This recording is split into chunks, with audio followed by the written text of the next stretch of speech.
Hola, bienvenidos nuevamente al curso virtual del envejecimiento vascular acelerado, un marcador de daño arterial en las distintas etapas de la vida. Soy la doctora Ángela Sardella, cardióloga pediatra del Hospital de Niños Dr. Ricardo Gutiérrez de Buenos Aires y secretaria del Comité de Prevención y Mecánica Vascular de la Sociedad de Cardiología de Buenos Aires. Es para mí un honor participar de este curso con disertantes de altísima calidad profesional, no solo desde el punto de vista de la experiencia académica, sino también de la experiencia en la práctica clínica. En esta oportunidad me voy a referir a cuáles son los tips para la medición de la presión aórtica central y velocidad de onda de pulso en pediatría y haré una breve referencia a la base de datos que está en vías de preparación para la detección del envejecimiento vascular acelerado en pediatría a través del análisis de los parámetros de la onda de pulso. No tengo conflicto de intereses y en realidad la pregunta que nos debemos hacer, ¿por qué, cuándo y cómo debemos diagnosticar el envejecimiento vascular o edad pediátrica acelerado, en edad pediátrica y en pediatría? Debemos estudiar la pared arterial desde la edad pediátrica porque la enfermedad cardiovascular por arterio y ateroesclerosis es la principal causa de muerte en el adulto. Tanto el arterio como la ateroesclerosis, los hábitos de vida, los factores de riesgo cardiovascular y la enfermedad cardiovascular inician desde la programación fetal.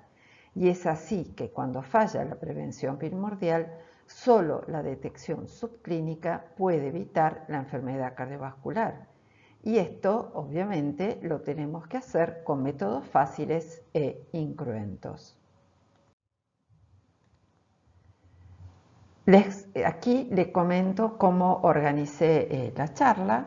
Primer punto, seleccionar el paciente, luego conocer la metodología, luego el cálculo de la edad vascular y finalmente cómo realizamos el informe. En relación a la selección del paciente, nosotros consideramos el estudio a partir de los niños y niñas de 8 años. Esto no es solo por el grado de colaboración que va a determinar que los parámetros encontrados sean confiables, sino también porque disponemos de tablas de percentilos que son de una población de niños y adolescentes alemanes, y estas tablas parten a partir de los 8 años hasta los 21 años, tanto para sexo femenino y masculino. También es importante el grado de maduración y colaboración del paciente. Esto es específico en aquellos pacientes que tienen síndromes genéticos o que pueden tener retraso madurativo. También tenemos que considerar los antecedentes, las condiciones, esto es el antecedente familiar en un paciente que probablemente impresiona sano y el cual debería ser incluido solo por el antecedente familiar, como también es importante elegir el momento en que el estado clínico de un niño o adolescente con alguna enfermedad se encuentre relativamente compensado, que el paciente no tenga dolor, que no tenga síntomas como fiebre o que esté sometido a tratamientos intensivos que puedan alterar su grado de colaboración. Obviamente también dependerá de la enfermedad, ya sea cardiopatía congénita o situación adquirida. Ya la American Heart en el 2009 publica un estatuto recalcando la importancia de la determinación no invasiva de la aterosclerosis subclínica en niños y adolescentes. Esto es porque muchos estudios multicéntricos habían detectado que existían situaciones clínicas asociadas con el incremento del espesor mesenquimal carotidio o con la alteración de la distensibilidad arterial, esto es rigidez arterial, y también con alteraciones de la función endotelial evaluada a través de la disminución de la respuesta vasodilatadora mediada por flujo. En realidad, la American Heart ya desde el 2009 informaba que existen diferentes condiciones o factores de riesgo que aumentan el espesor mesenquimal carotidio, reducen la reactividad vascular para dilatarse y también la distensibilidad. Por lo tanto, significa que las arterias se tornan rígidas. Pero también informa que el impacto de los factores de riesgo cardiovascular en el lecho vascular del niño y del adolescente se transfiere al adulto, esto es la enfermedad cardiovascular del adulto. Más tarde, en el 2009, la misma asociación publica otro estatuto o otro consenso donde alarma o alerta sobre la necesidad de reducir el riesgo cardiovascular en pacientes pediátricos con alto riesgo. Y en base a eso establece categorías de alto, moderado y pacientes de riesgo. Y para cada categoría de riesgo hay un grupo o una condición de pacientes. Los que tienen alto riesgo serán los que tienen hipercolesterolemia familiar homocigotas, tanto diabetes tipo 1 como 2, enfermedad renal crónica en estadio final, la enfermedad de Kawasaki y los pacientes sometidos a trasplante porque padecen la vasculopatía post-trasplante. Con riesgo moderado es la obesidad moderada, las hipercolesterolemias heterocigotas, la hipertensión y fíjense la coartación, también enfermedad renal crónica, pero antes o prediálisis, estenosis aórtica y siguen aquí los sobrevivientes de cáncer, pero solamente con tratamiento con radiación. Y dentro del grupo los pacientes de riesgo se incluyen la obesidad, la insulinoresistencia, la hipertensión de guardapolvo blanco, miocardiopatías, hipertensión pulmonar, enfermedades crónicas inflamatorias y también aquellas patologías que requirieron traslocación o reimplante de arterias coronarias y obviamente también la enfermedad de Kawasaki. Pero en realidad lo que está alertando la American Heart es que existe mayor riesgo en los pacientes pediátricos cuando hay morbilidades asociadas. Por lo tanto, además del estudio y seguimiento de la enfermedad principal, es necesaria la valoración no invasiva para la detección subclínica de la enfermedad cardiovascular y evitar su progresión. Hay un concepto que es el de corazón vulnerable que involucra a la enfermedad cardíaca y a la vascular. Esto tiene su base por el acoplamiento ventrículo-arterial. Es decir, que existen cardiopatías congénitas y dentro de ellas quiero resaltar el grupo de los adultos con cardiopatías congénitas, porque este tipo de pacientes tienen no solo la carga de la cardiopatía, más las secuelas de las cirugías realizadas, sino que además se enfrentan a factores de riesgo cardiovascular tradicionales que van a determinar la presencia de enfermedad cardiovascular. Dentro de las cardiopatías congénitas, las que mayor alteración vascular y cardíaca producen serán las obstructivas al tracto de salida ventricular izquierdo, principalmente la coartación, que ya hoy no se asume más como una enfermedad anatómica, que se resuelve con la corrección de la estrechez, sino que en realidad se asume como una arteriopatía difusa y la evolución de los pacientes dependerá del grado de afectación de la pared arterial que conllevará a rigidez arterial y a hipertensión arterial con todas las consecuencias. Dentro de las obstructivas del tracto de salida ventrículo izquierdo tenemos que nombrar también la estenosis aórtica, ya sea a nivel valvular, pero también considerar la supravalvular y en este caso específicamente al síndrome de Williams. En el grupo de las obstructivas del tracto de salida de ventrículo derecho, estas son las cardiopatías cianóticas, tenemos que considerarlas ya sean bi o univentriculares.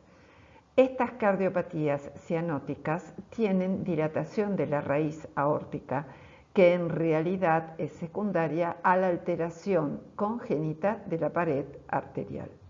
Pero en el grupo de las obstructivas derechas cianóticas e univentriculares tenemos que prestar mayor atención al componente vascular porque la sobrecarga arterial impondrá una sobrecarga a ese único ventrículo, conllevando a disfunción ventricular. Dentro de las anomalías coronarias, como ya comenté previamente, ya sea de nacimiento o de curso, y todas aquellas cirugías con reimplante van a predisponer a enfermedad cardiovascular, esto es, enfermedad coronaria prematura. Dentro de las situaciones adquiridas, el papel principal corresponde al grupo de las vasculitis por enfermedad de Kawasaki y debiendo incluir también el síndrome inflamatorio multisistémico o Kawasaki-like secundario a COVID. Tenemos que considerar que la vasculitis no es solo coronaria, sino que es una vasculitis sistémica. Por lo tanto, conllevará precozmente a la ateroesclerosis más la alteración sistémica también de las arterias renales, determinando por lo tanto la mayor rigidez arterial, el compromiso coronario y además el compromiso renal.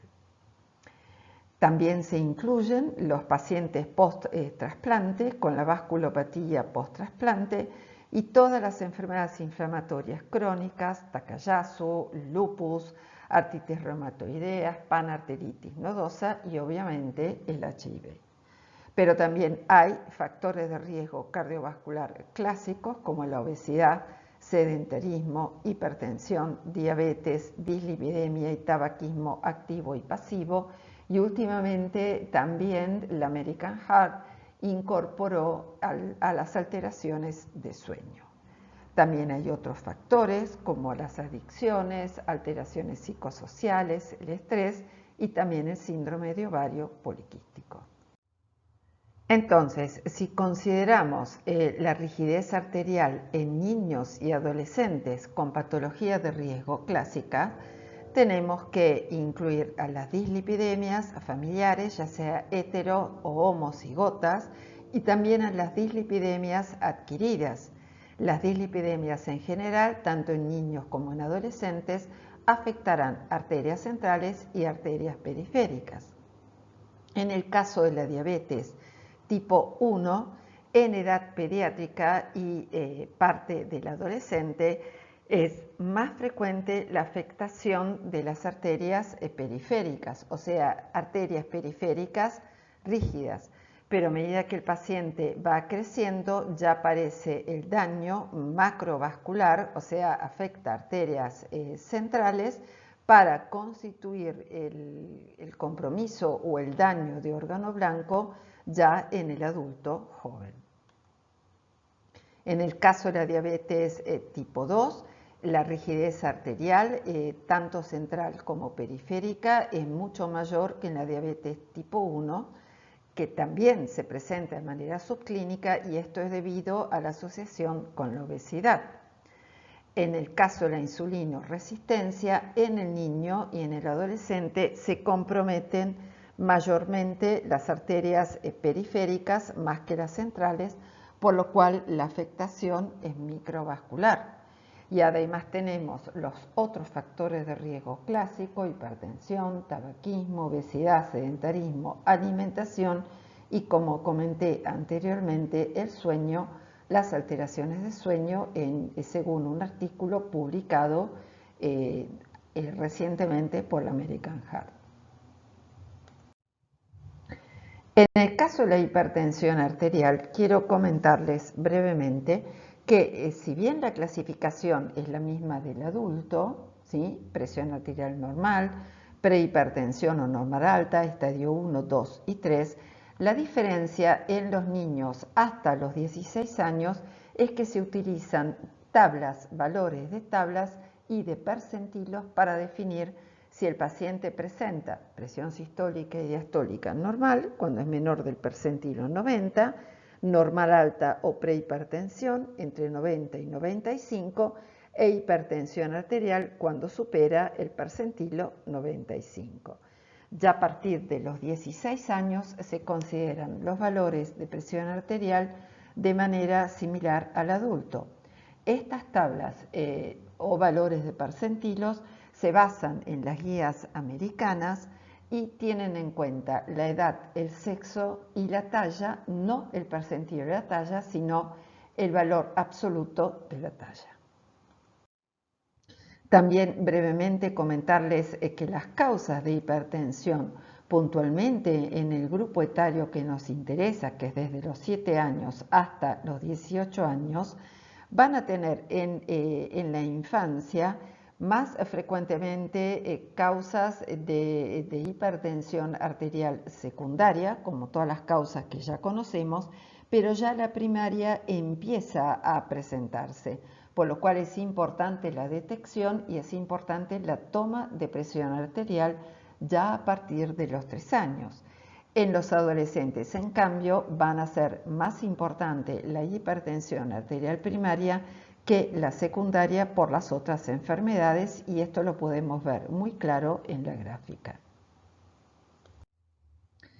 Hay múltiples artículos que describen las consecuencias de la hipertensión arterial desde la edad pediátrica al adulto, que se manifiestan por envejecimiento vascular acelerado y por enfermedad cardiovascular. Pero tal vez el punto más importante es que la prehipertensión y la presión hipertensión de guardapolvo blanco tienden a tener más rigidez arterial que los niños sanos, por lo cual no son entidades inocentes, y de ahí la necesidad de identificar claramente la hipertensión arterial en la infancia para modificar su incidencia y evitar la rigidez arterial y el envejecimiento vascular. Una breve consideración para la obesidad. Según la última encuesta realizada en Argentina en el 2018, el 41% de los individuos entre 5 y 17 años padecen sobrepeso y obesidad. Sabemos todos los factores de riesgo asociados a la obesidad que va a predisponer a aterosclerosis, rigidez, envejecimiento vascular y enfermedad cardiovascular con como causa de mortalidad más elevada en el adulto. Sabemos también que en la obesidad infantil ocurren cambios cardiovasculares que se van a transmitir hasta la edad adulta. Pero también tenemos que reconocer que la mayoría no nos tienen que preocupar solamente los niños obesos, entre comillas, sanos, sino también prestarle importancia a los niños con comorbilidades, como por ejemplo los cardiópatas, los oncológicos, los que tienen enfermedades sistémicas que están sometidos a tratamientos con corticoides, porque estos pacientes, además de su enfermedad de base, van a estar asociados a la obesidad.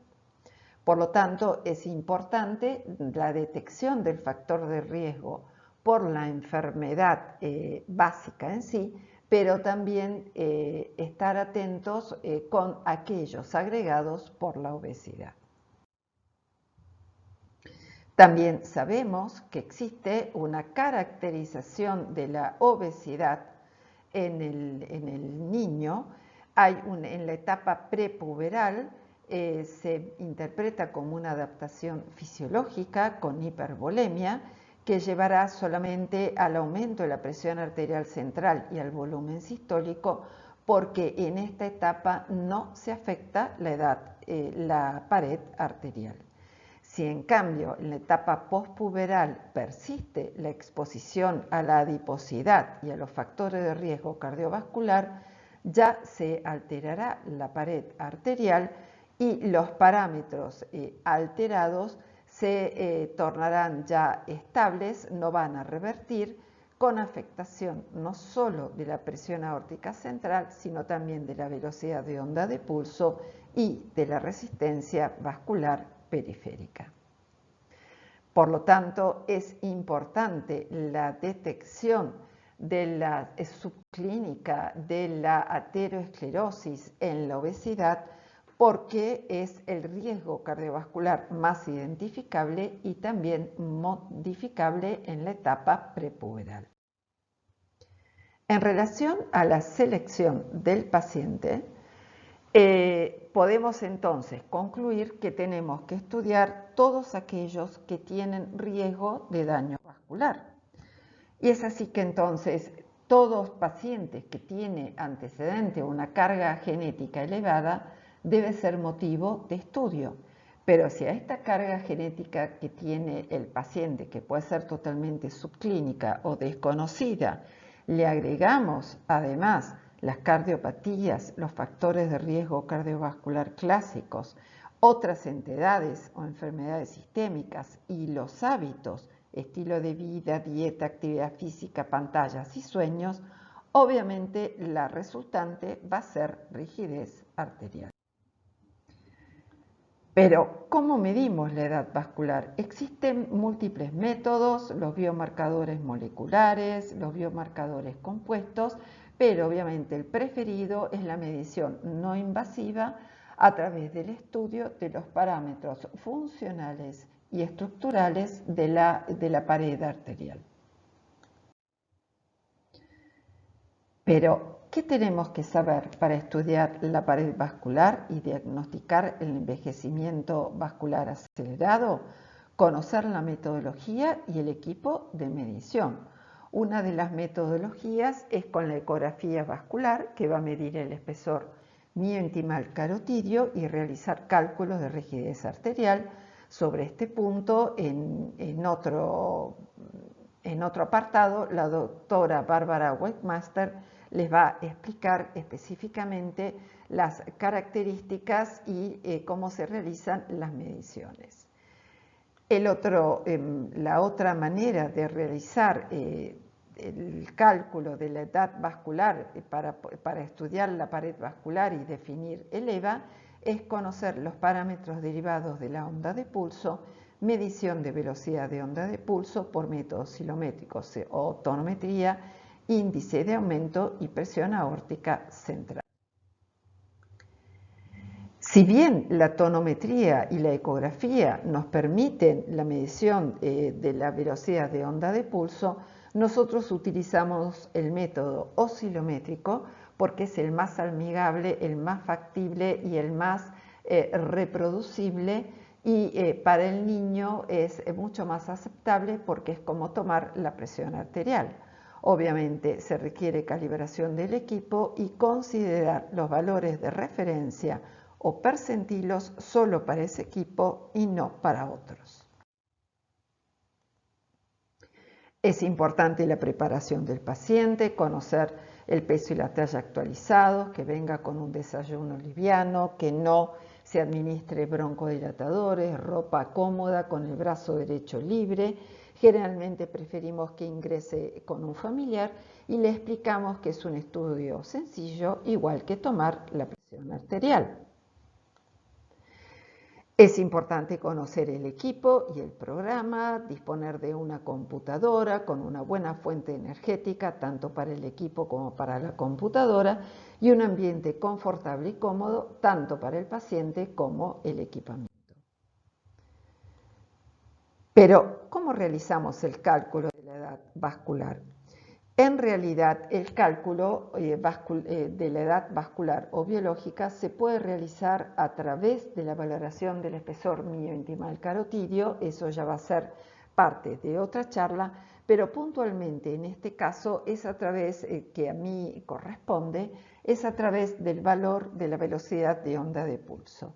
Si este valor supera el percentilo 95, lo que hacemos nosotros es correlacionarlo con el percentilo 90 para el sexo y la edad, y de ahí hacemos el cálculo de la edad vascular.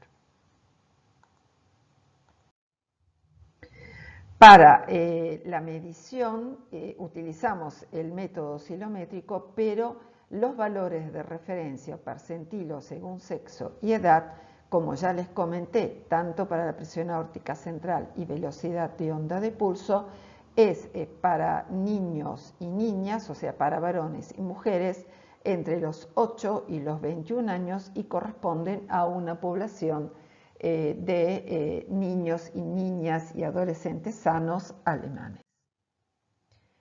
Es importante preparar al paciente, la carga de datos, iniciar el estudio, finalizarlo, considerando promedio de 3 tomas, consultar las tablas de percentilos para poder elaborar el informe. La preparación del paciente y del equipo es fundamental y, como ustedes pueden ver, también es importante demostrarle al paciente, explicarle que es una situación, yo diría que hasta divertida y placentera. Para la carga de datos e inicio del estudio, cargamos todos los ID del paciente, sus datos antropométricos, obviamente también el sexo, e iniciamos la toma de los parámetros a través de 3 mediciones con intervalo de 30 segundos entre una y otra. Una vez realizadas todas las mediciones, se guarda el estudio y procedemos así vamos observando a medida que se hace cada medición que los valores obtenidos sean similares, digamos que no haya diferencia entre una toma y otra. Analizamos que la adquisición de la curva del pulso sea adecuada, sea correcta, y finalmente logramos el promedio de todas las mediciones para la presión arterial periférica, sistólica y diastólica, velocidad de onda de pulso, índice de aumentación y también para la presión aórtica central. Una vez entonces realizado con el promedio de las 3 tomas, damos por finalizado la adquisición del estudio y tenemos que ir a consultar las tablas de percentilos. En este caso es un varón de 11 años con una presión aórtica central de 100, corresponde al percentilo 75, y una velocidad de onda de pulso de 4,4 que corresponde al percentilo 50. La conclusión de este estudio es que es normal y que tiene una edad vascular normal. Hecha la consideración de los percentilos, volcamos este texto en el informe preformado que tiene el equipo y finalmente damos por concluido el estudio y el informe. Este es otro caso, es un paciente con una coartación corregida de 12 años, también varón, que tiene una presión arterial central de 104, eso corresponde a un percentilo 75, pero vemos que su velocidad de onda de pulso es de 5 metros por segundo. Este valor excede al percentilo 95. Para realizar el cálculo de su edad vascular, lo que hacemos es llevar el valor de esa velocidad de onda de pulso hacia el percentilo 90. Y ahí vemos que eso corresponde a una edad de 13 años con 4 meses. Por lo cual, este paciente tiene un envejecimiento vascular acelerado con una edad cronológica de 12 años, pero con una edad biológica de 13 años y 4 meses. Este ejemplo, en cambio, es ya de un adulto, de un paciente de 20 años, varón, también con una coartación operada. El programa del equipo ya tiene incluido los percentilos, las curvas de percentilos para el índice de aumento y para la velocidad de onda de pulso para los adultos, por lo cual la metodología es mucho más sencilla porque ya al establecer los valores quedan automáticamente incluidos en la tabla de percentilos. Si nosotros observamos, este paciente tiene una presión aórtica central elevada, sistólica, 148 milímetros de mercurio, pero también tiene una velocidad de onda de pulso que excede su percentilo. Esto lo podemos ver aquí. Tiene una velocidad de onda de pulso de 5,2 que para la edad de 20 años excede el percentilo 90. También podemos observar que el índice de aumento está dentro de lo normal entre el percentilo 10 y el percentilo 50. Para el cálculo de la edad vascular de este paciente, nuevamente llevamos el valor de su velocidad de onda de pulso hasta el percentilo 90. Y ahí, yendo hacia el valor de la edad, podemos definir que tiene una edad vascular de 27 años. O sea que este paciente de 20 años con una coartación operada tiene hipertensión sistólica central, rigidez arterial por aumento de velocidad de onda de pulso y envejecimiento vascular acelerado. Finalmente, les voy a comentar cómo realizamos el informe con nuestra base de datos. Ustedes aquí pueden ver que este informe es en realidad realizado por los estudios que se realizan en el Hospital de Niños Ricardo Gutiérrez, en nuestro laboratorio de mecánica vascular, y el objetivo de esta base de datos que concluirá con un informe es la detección del envejecimiento vascular acelerado infantil de Bain. Tenemos una primera solapa o una primera parte donde se cargan todos los datos de filiación y datos antropométricos, estableciendo si el paciente tiene obesidad o sobrepeso o es normopeso, y después todos los valores que tenemos que considerar: presión periférica, la media, la presión de pulso, presión aórtica central, la VOP, el índice de aumento y la resistencia vascular sistémica. Esto es para cada medición. Dijimos que hacemos en realidad 3 mediciones y finalmente incluimos o incorporamos dentro de todos los datos a considerar los valores promedios. Una vez obtenido promedios, ahí determinamos el percentilo, si es un percentilo normal o no, y tanto para velocidad de onda de pulso y presión aórtica central, y finalmente definimos si tiene una edad vascular normal o anormal. Dentro de las conclusiones, obviamente definimos que el paciente tiene normo o hipertensión periférica, normo hipertensión central y obviamente velocidad de onda de pulso e índice de aumento y resistencias vasculares sistémicas normales, anormales, y en base a ello podemos definir la presencia o no de envejecimiento vascular acelerado o de edad vascular normal. Recientemente el grupo de Uruguay, y esto además lo comentó el profesor Vía en la charla que dio en este curso, este grupo ha publicado los valores de presión arterial central y velocidad de onda de pulso e índices de aumento también de resistencias vasculares sistémicas obtenidos por oscilometría. Y en base a esto se determinaron los percentilos según el sexo y edad, que involucra individuos sanos desde los 2 hasta los 84 años. Nuestro objetivo, nuestro deseo sería poder incorporar estos percentilos dentro de nuestra base y así poder contar con valores de referencia rioplatenses que son mucho más similares que los de los niños alemanes.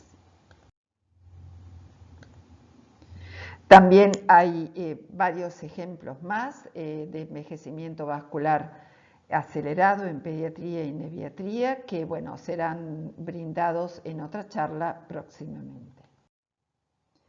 En definitiva, ¿cuáles serían las conclusiones para los tips de envejecimiento vascular en pediatría? Sabemos que el envejecimiento vascular acelerado es mayor rigidez arterial para la edad cronológica. La edad vascular es anormal en niños y adolescentes con cardiopatías, factores de riesgo cardiovascular, enfermedades sistémicas y metabólicas. Es importante reforzar conocimientos y experiencia, porque en base a ello podremos lograr el cambio de paradigma en el diagnóstico subclínico y en el enfoque terapéutico. Aprendimos que el envejecimiento vascular acelerado se detecta y calcula con métodos no invasivos y de fácil aplicación. Deberíamos hacer sí o sí prevención primordial. Estoy convencida, y no es solo mi opinión, que ya realizar prevención primaria es tarde y obviamente nunca deberíamos realizar en pediatría prevención secundaria. ¿Y por qué es importante un estudio no invasivo para estratificar el riesgo cardiovascular en edad pediátrica? Porque hay graves consecuencias en el adulto si ignoramos el problema. Bueno, muchas gracias y hasta la próxima charla.